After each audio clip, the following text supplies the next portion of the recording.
Soy un convencido de que cuando un proyecto tiene éxito, hay factores que rodean ese éxito. Uno de ellos es el buen engranaje, por ejemplo, en el fútbol, de la parte deportiva con la parte administrativa. Si bien es cierto, la parte deportiva es la que da la cara en este caso, pero creo que todo empezó con una idea, con una idea que se fue transformando en acciones. Entonces empezamos a trabajar primero desde el fortalecimiento individual de cada uno de nuestros muchachos, porque les preguntas, ¿no? Les dices, bueno, a ver, claro.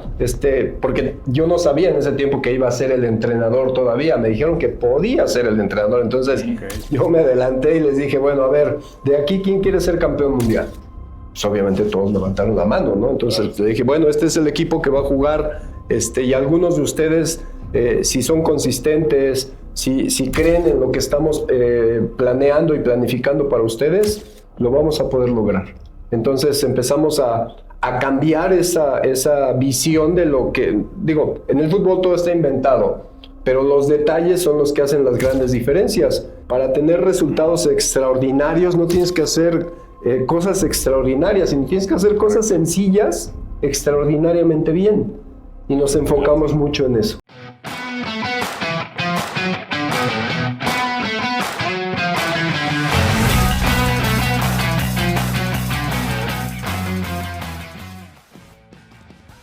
Amigos, bienvenidos a su podcast 18 minutos. Soy Francisco Rodríguez Aguirre, presidente de Smart Speakers, el principal buró de conferencistas de Latinoamérica, y me acompaña mi buen amigo Roberto. ¿Qué tal, Pancho? ¿Cómo estás? Un gusto estar por aquí. Gracias por la invitación. Soy Roberto Carrillo, vicepresidente de membresías de MPI Capítulo México, y con el gusto aquí de poder platicar con ustedes nuevamente. Gracias Roberto. Hoy tenemos un gran invitado, ahorita que estamos en épocas mundialistas. Él es Raúl El Potro Gutiérrez. Es exfutbolista y entrenador mexicano, campeón del mundo con la sub-17 en la selección mexicana en el 2011. Reconocido por su liderazgo y capacidad para formar equipos de alto rendimiento. Pues muchas gracias por acompañarnos, Raúl. Oh, gracias por la invitación. Contento de estar acá. Nos habíamos entrevistado por Zoom y mira, ahora tenemos esta gran oportunidad de estar aquí, encantado de la vida. Gracias. Qué bueno, pues bienvenido, Raúl. Gracias. Muchas gracias por estar por acá.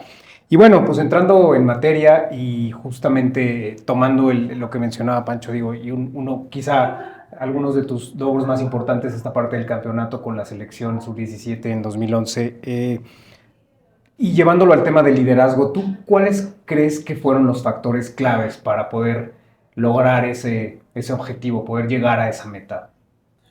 Pues mira, soy un convencido de que cuando un proyecto tiene éxito, hay factores que rodean ese éxito. Uno de ellos es el buen engranaje, por ejemplo, en el fútbol, de la parte deportiva con la parte administrativa. Entonces, cuando todo eso fluye, se van conectando puntos que hacen funcionar el proyecto, perdón. Entonces, yo creo que, si bien es cierto, la parte deportiva es la que da la cara en este caso, pero creo que todo empezó con una idea, con una idea que se fue transformando en acciones, porque también soy un convencido de que las ideas sin acciones se vuelven alucinaciones. Entonces, empezamos a trabajar primero desde el fortalecimiento individual de cada uno de nuestros muchachos, porque les preguntas, ¿no? Les dices, bueno, a ver, claro. Porque yo no sabía en ese tiempo que iba a ser el entrenador todavía, me dijeron que podía ser el entrenador, entonces yo me adelanté y les dije, bueno, a ver, de aquí, ¿quién quiere ser campeón mundial? Pues obviamente todos levantaron la mano, ¿no? Entonces le dije, bueno, este es el equipo que va a jugar, y algunos de ustedes, si son consistentes, si creen en lo que estamos planeando y planificando para ustedes, lo vamos a poder lograr. Entonces empezamos a cambiar esa visión de lo que, digo, en el fútbol todo está inventado, pero los detalles son los que hacen las grandes diferencias. Y como dicen por ahí, ¿no? Yo creo que para tener resultados extraordinarios no tienes que hacer cosas extraordinarias, sino tienes que hacer cosas sencillas extraordinariamente bien. Y nos enfocamos mucho en eso. Entonces fue un cambio de hábitos, fue un cambio futbolísticos. Obviamente no puedes evitar que también tienes que cambiar a la persona de alguna manera, pues son muchachitos en desarrollo. Chicos, claro. Entonces, la parte personal también tratamos de darle ahí sus toques. ¿Para qué? Para que todo fuera integral. ¿Y qué fue lo más difícil de ese proceso? Lo que más trabajo te costó. Mira, el inicio siempre es complicado porque son muchos niños, ¿no? O sea, tú tienes que estar visoreando a estos muchachitos cada 8 días durante, te podría decir que 2 meses antes de que empiece el proceso mundialista. Ya se van perfilando, pero son edades que una semana andan súper bien y la otra semana ya les crecieron las piernas, los brazos, no sé qué. Yo les decía en ese tiempo, ¿no? Es el tiempo de los patas tontas, ¿no? Porque de repente decías, ¿qué le pasó a este muchacho si hace 15 días era fantástico? Pero es una etapa de desarrollo y de crecimiento. Y creo que la visoría, ¿no? Entonces muchos van repitiendo y esos que van repitiendo evidentemente van sintiendo la consistencia del mensaje. Entonces, correcto, nosotros en la idea, ¿no? De ser puntuales, porque yo les decía, si no son puntuales en las citas, no van a ser puntuales a la hora de ir a cortar una pelota, correcto, si eres defensa, o a anotar el gol, que tienes que llegar en el momento correcto, ¿no? Uh-huh. Entonces empiezas a fabricar analogías que tienen que ver con el fútbol y que tienen que ver con esas costumbres, ¿no? De entrenar a tope. Le decía, no es llegar al cono, no es llegar a la marca, es llegar un metrito más adelante de la marca. Entonces, entrenar un poquito más de lo que se te pide, porque estamos pensando en algo grande. Y para hacer esos cambios grandes hay que pagar el precio. Yo no creo que un futbolista haga sacrificios, haces lo que más te encanta. Entonces, esa era la otra retórica, ¿no? Es decir, a ver, ¿no? Estamos pagando el precio, queremos ser campeones, hay que pagar el precio. Y creo que todo esto se fue conjuntando para que estos muchachos se fueran convenciendo y entrenando como debería de ser. Muy bien. Raúl, desde el liderazgo, digamos, también que te tocaría o que te tocó jugar en ese momento con ese grupo de trabajo que como dices, pues al final eran unos muchachos, chicos muy jóvenes, que al mismo tiempo que están haciendo un deporte, jugando lo que les gusta, también tienen que estar manejando un nivel de presión importante del mundo de alguna manera, o tu país, o mucha gente viéndote, tratando de entender el potencial. Y tú desde el liderazgo, ¿cómo crees o cómo se debería de manejar esa presión en tu equipo de trabajo? ¿Cómo tratar de que no termine afectando de alguna manera el funcionamiento o lo que se busca en el equipo? Mira, para eso tienes un equipo alrededor que es el que te complementa. Y es muy importante mencionarlo, ¿no? Porque a veces juegas al policía bueno y policía malo, ¿no? Mi auxiliar es el que los apapacha y yo soy el que los regaño. Pero no es solo eso, ¿no? Mi preparador físico, que los tiene que preparar perfectamente bien, pero también les genera un tipo de confianza, ¿no? El mensaje está claro, ya sabemos el objetivo. Después es irlo desarrollando acorde a cada parte de los líderes que tienes a tu alrededor. Entonces, el trabajo físico, teníamos departamento de desarrollo personal, se complementaba conmigo para que, yo le decía, esta semana voy a hablar mucho de trabajo en equipo. Entonces, su sesión tenía que ver con trabajo en equipo. Pero el ir repartiendo esas responsabilidades es lo que le va dando fortaleza a estos muchachos, porque son edades, como bien dices, ¿no? Son complicadas.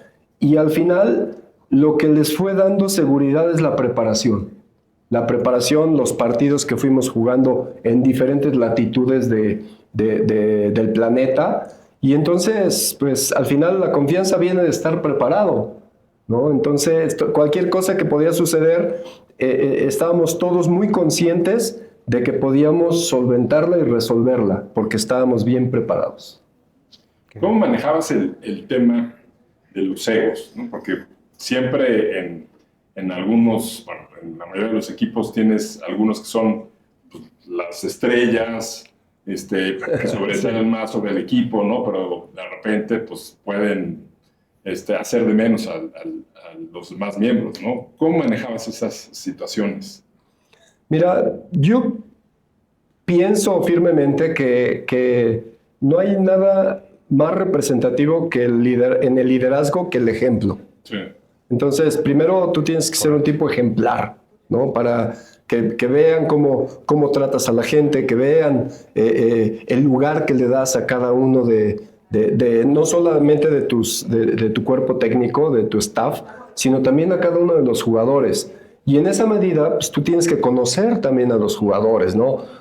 Había jugadores que hay diferentes niveles económicos que hay que decirlo, ¿no? O sea, entonces, de repente los de acá se peleaban con los de acá y ahí venía el tema de concientizar, ¿no? ¿Por qué? Porque en algún momento yo decía, bueno, a un grupito, decía, a ver, ¿a ti no te gustaría tener un tipo en tu equipo como este muchacho que ahorita dices que hace esto, que hace el otro? No, bueno, yo estoy hablando de lo futbolístico. Sí, profe, pero es que se mete en todo y no queremos. Bueno, ok, está bien. Pero ¿les gustaría o no tenerlo en su equipo? No, pues sí. Ah, bueno, entonces sí vas de aquel lado, ¿no? A ver, ojo con aquellos. ¿Por qué? Porque aquellos cumplen una labor muy importante. Tú no juegas solo y los necesitas a ellos. Entonces, empezamos a tener ese tipo de gestiones para ir aterrizando en el común denominador que era lo que buscábamos, ¿no? Que era competir bien, que era el torneo, no sé, de Gradisca. Bueno, ese es nuestro común denominador y todos los objetivos y esfuerzos los enfocábamos en ese torneo. Y así fuimos, se va construyendo, ¿no? Y se van conociendo también, porque también tú tienes que hacer como líder esa labor de que se conozcan un poco más, ¿no? No hay manera de tener compromiso con otra persona que es mirándola a los ojos y decirle así, yo te ayudo. De acuerdo. Yo te ayudo a hacer esto. Entonces, el conocerse más, el saber por qué fulano de tal es como es y el otro por qué hace esto y hace lo otro, eso va integrando los equipos. Y creo que a ver, en el fútbol y sobre todo en esas categorías que de repente los tienes bastante tiempo, te da oportunidad de desarrollar esa comunicación y esa comunión entre todos. Si pudiéramos a lo mejor, Raúl, resumirlo, a lo mejor en 2 o 3 puntos, ¿tú cómo crees que este tipo de cohesión y de trabajo en equipo que sucede en el deporte o en el fútbol específicamente se podría llevar o aplicar al mundo empresarial? Hablando desde el punto de vista de cómo conducir un equipo, cómo llevarlo, y que tú dijeras, bueno, pues yo creo que cierta cuestión que sucede dentro de estos equipos, creo que también es aplicable a una empresa, a un equipo. Sí, claro, o sea, al final el deporte no tiene por qué, es casi paralelo en muchas cosas a una empresa, ¿no? Manejas grupos de personas que necesitas que desarrollen X o Y circunstancia. Acá lo que siempre he pensado es que si tú preparas bien a esa persona, si tú le das la base, ¿no? Porque, por ejemplo, ¿no? En el fútbol hablamos mucho de la atención, de la aplicación y de la actitud. Entonces, en el fútbol, si tú quieres dominar una pelota, primero le pones toda tu atención, estás viendo la pelota si se mueve para acá, y la empiezas a dominar y entonces te aplicas. Si a esas dos le agregas el querer hacerlo, entonces ya empieza a cambiar la situación y lo empieza a querer hacer. Al principio no lo va a hacer bien, después lo va a hacer mejor. ¿Por qué? Porque va a poner todos sus sentidos en el aquí y en el ahora.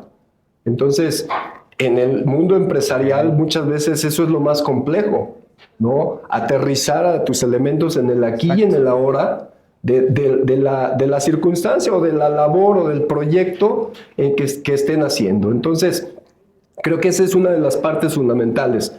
Y vamos, los equipos de alto rendimiento tienen características, ¿no? Que es saber quién es cada uno y tú ver a tus elementos y decirles, a ver, es que esto es lo mejor que tú tienes. Entonces vamos a explotarlo desde ese punto de vista y tus áreas de oportunidad vamos a ir desarrollándolas. Después, hace rato hablaba yo de conocer, ¿no? Que genera el compromiso, pero hay que conocer al de al lado. El de al lado, para que todo esto fluya, también como en la cancha, sí, claro. No es que termines siendo amigo y te vayas de fiesta, y no, o sea, conocerlo lo mínimo, ¿para qué? Para que eso te genere, bueno, pues es que este muchacho se está aplicando, yo tengo que hacerlo igual que él, ¿me entiendes? para contagiar esa misma idea.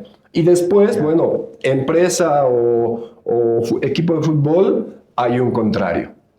Y hay que saber lo que te ofrece ese contrario para hacerlo mejor que él y superarlo. Entonces, es fútbol, pero mira, esas analogías aplican al alto rendimiento, ¿no? Entonces, un equipo capaz tiene esos rasgos. Bien. Raúl, ¿y cuál habrá sido el momento más difícil durante el Mundial o durante la preparación, en donde a lo mejor iban perdiendo o parecía que las cosas no iban a salir y que lograron remontar? No sé si tengas alguna experiencia así que nos puedas Sí, compartir. claro que sí. O sea, vamos, durante el Mundial hay una, ¿no? El segundo partido que jugamos contra Congo, Sí. o sea, un desastre. Le salió todo mal. Todo mal. O sea, ganamos 2-1, a ellos los expulsaron a 2, pero bueno, el equipo no se vio nada bien, ¿no? Sí. Pero ganó. Ajá. Lo que sí te puedo decir, digo, yo soy un tipo que cree en los procesos, Sí. que también eso tiene que ver mucho con el éxito de una empresa o de un equipo de fútbol. Claro. Pero sí me puedo ir al siguiente mundial, porque mucha gente como que ubica eso del 2011, pero fuimos subcampeones en el 2013. Ah, sí, también. Sí, claro. Entonces, o sea, con otro tipo de muchachos, con otra generación de jugadores. Claro. Oye, el del Azteca fue Ese es el 2011, que quedamos campeones. Ese partido, ¿no? Sí, no, fue fantástico. ¿No? El grito del segundo gol es así para seguir llorando. Totalmente. Pero bueno, vamos a ser campeones, ¿no? Llegamos a Emiratos, campeones, no sé qué, y nos recibe Nigeria y nos mete 6-1 en el primer partido. No, eso hace que pierdan. No, bueno, hay por ahí una foto donde estoy todo desencajado con eso. Y entonces, ¿qué sucedió con eso? Que ahí es donde viene y donde está respaldado por la preparación. Porque empiezas a analizar qué sucede, ¿no? Sí, ¿Por claro. qué? O sea, ¿por qué te metieron 6 goles? Primero lo analizas desde dentro y tú dices, a ver, que te metan 3 goles por golazos, pues no haces nada, les aplaudes. Pero los otros 3, tú no estabas en este lugar. ¿Por qué te moviste tú para acá? No, pues es que yo creí. No, es que no necesitas creer. Sí. Necesitamos que estuvieras en ese lugar. Bueno, entonces analizas, agarras y dices, bueno, a ver, 2 goles, golazos, los otros 4, errores nuestros, no podemos volver a cometerlos, ¿no? Vienen los siguientes partidos, nos toca Irán, le ganamos 2-1, luego nos toca Suecia, le ganamos 1-0, le ganamos en penales a Brasil, en octavos, nos toca Italia en cuartos y Argentina en semifinal, y les ganamos. Tristemente para mi caso, nos vuelve a tocar Nigeria en la final. Entonces, pero ya nada más nos metieron 3. Pero el proceso es lo que le dio fortaleza al equipo, porque yo les decía a los muchachos, a ver, llevamos, no sé, 61 partidos jugados, agréguenle 62, sacamos la suma de los puntos y sacamos el porcentaje de efectividad, sigue estando en el 80%. Entonces un partido no nos puede calificar, no nos puede agarrar y decir, no, pues es que ahora somos malos. No, lo que sí es que tenemos que cambiar las cosas. Y ahí es donde vienen también los ajustes, ¿no? Tú metes a los mismos muchachos al segundo partido y empiezas a ver, mira, me está pasando lo mismo que en el primer partido. Y empiezas a mover tus piezas. Y el equipo, pues, después del partido de Suecia, se ajustó y agarró el camino hasta volver a jugar la final.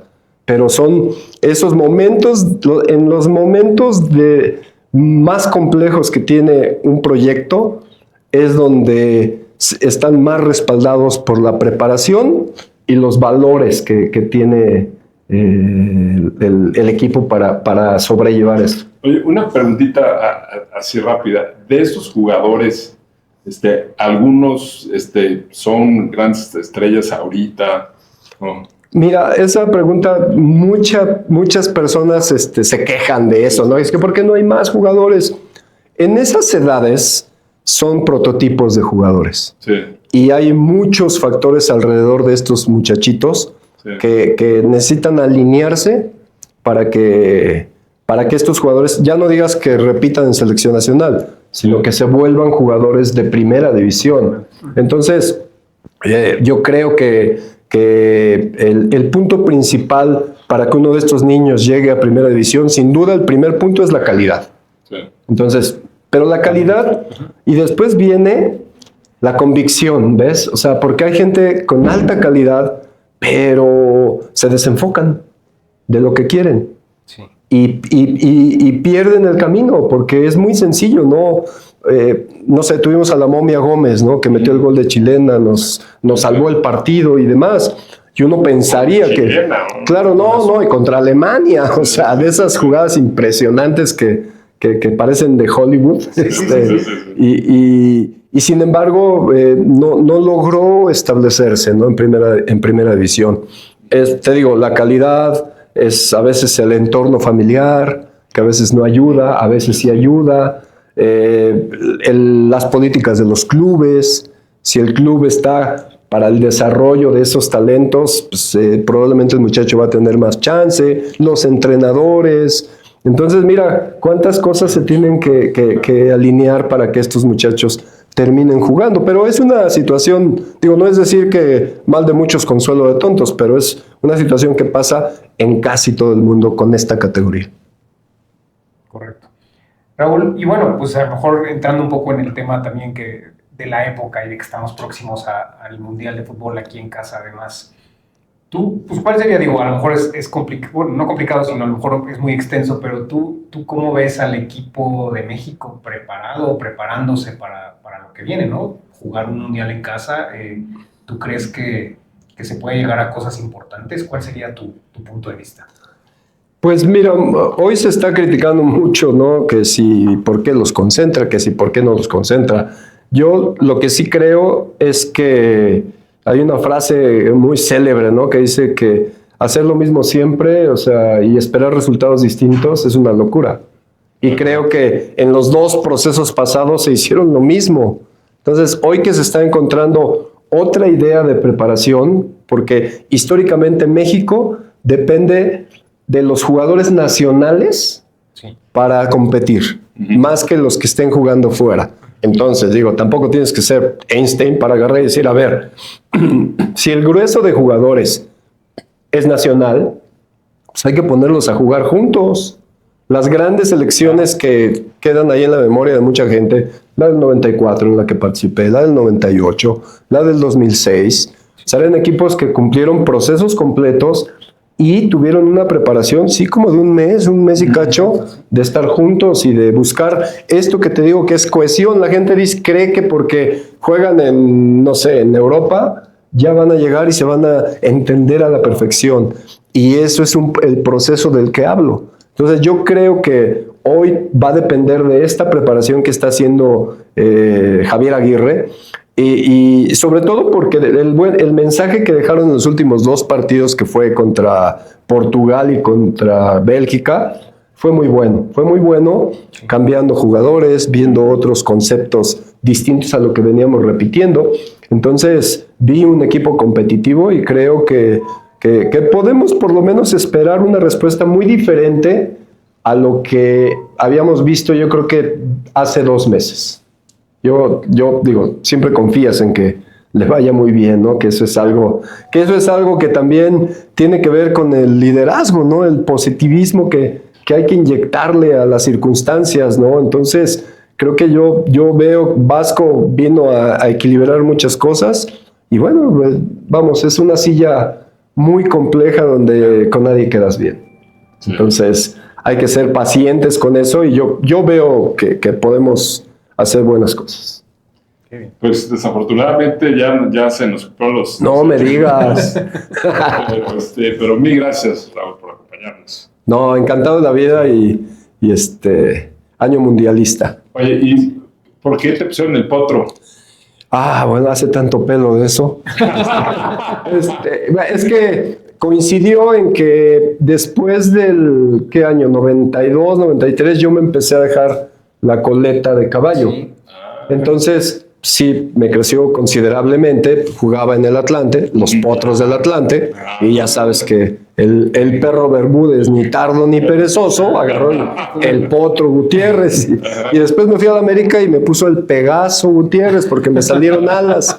Entonces, por eso, sí. Sí, cuando tenía pelo lo usaba coleta. Sí. Bien. Bueno, pues amigos de 18 minutos, muchas gracias por acompañarnos. A nuestros queridos amigos de MPI, de Smart Speakers y del mundo ejecutivo. Si les gusta, por favor, suscríbanse en YouTube o en Spotify. Síganos en las redes sociales. Roberto. Muchas gracias. De igual manera, Smart Speakers, Mundo Ejecutivo, MPI, igual síganos. Gracias, Pancho. Gracias, Raúl, por favor, por tu tiempo. Y que sigan los éxitos. Gracias por el mensaje que nos dejas. Gracias, Robert. Gracias, Pancho. Encantado. Hasta luego, amigos.